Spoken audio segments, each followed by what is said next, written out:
But within that ensemble lineup, 2 guitars, bass, drums, vocal, you have a lot of music dragging behind you. It's got a lot of hooks in it. It gathers a lot of other things.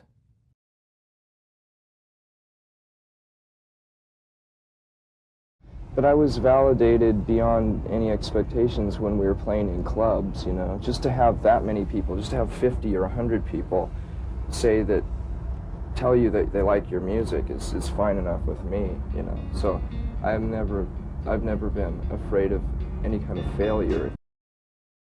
Jeff Buckley was an incredibly talented singer-songwriter, brilliant lyrics to his songs, a very accomplished guitarist, and besides all that, the guy was an incredibly talented vocalist. Jeff was the son of famous folk rock singer Tim Buckley, and it seems he could never get out of his shadow. Tim Buckley died when Jeff was just 8 years old. The two only met once, so Jeff really has no recollection of his father at all. Kurt Cobain himself knew his dad, but had a very strained relationship with him. In fact, as the years grew on with Kurt's parents' divorce, the relationship between the two was virtually non-existent. It was Jeff's stepfather who introduced him to such bands as Led Zeppelin, The Who, Jimi Hendrix. There was definitely a big part of Jeff that was a punk rocker. Another similarity he shared with Cobain. Jeff released his debut album Grace in 1994. That was the year that Kurt Cobain died. It was Andy Wallace who was the producer on Grace. And Wallace, of course, worked with Nirvana on their breakthrough album, Nevermind. He mixed that record. Grace was an amazing record.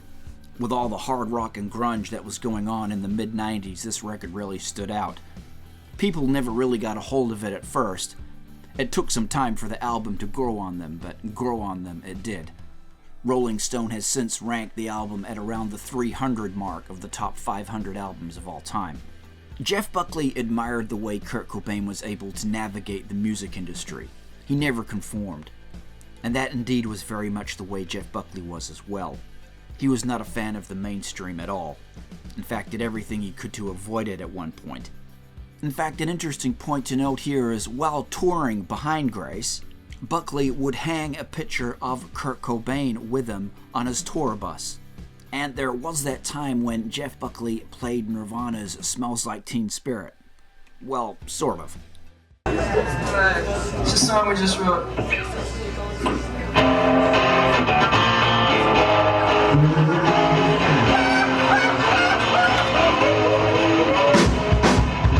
Oh yeah, we're alternative.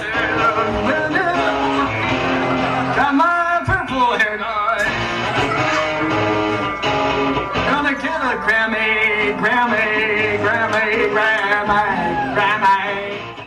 And as we go into a bit of 6 degrees of separation, there were these photos with Jeff Buckley and Courtney Love.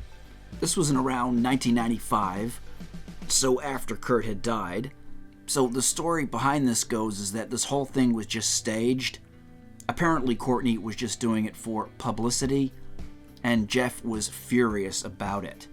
There were rumors of a fling between the two, but both parties denied that ever happened. It was stated that Jeff felt used about the whole situation.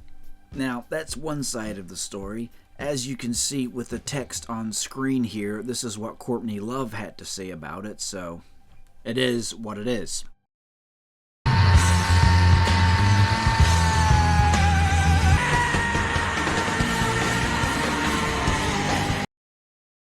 It was April 5th, 1994, when lead singer of Nirvana, Kurt Cobain, died, leaving behind him millions of fans, a ton of great music, his 2 bandmates Dave Grohl and Chris Novoselic, a wife and a child. Very sad end for a very talented man indeed. We fast forward around 3 years to May 29th, 1997. Jeff Buckley goes for a spontaneous swim in the Wolf River Harbor just off the Mississippi River. With Jeff in the water, a tugboat passes by, creates a current so strong, pulls Buckley under the water. He is found a few days later on June the 4th, dead by drowning. Jeff Buckley, just 30 years old. 2 very talented musicians, 2 great vocalists. Cobain, more well-known at the time. Jeff, not as much.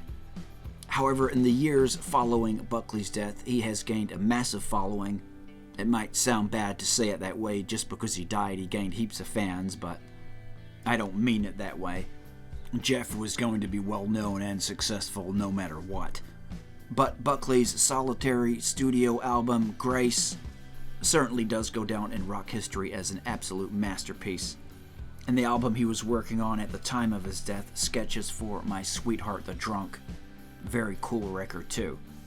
Both of these men, it seemed, had unlimited potential to go on and do so much more, but if not even in the music world, just in their own life.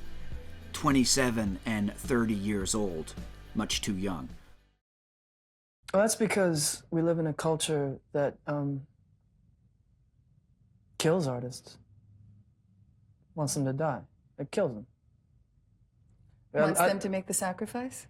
Yeah, you know, it's like people who talk poetically or act and express are totally devalued.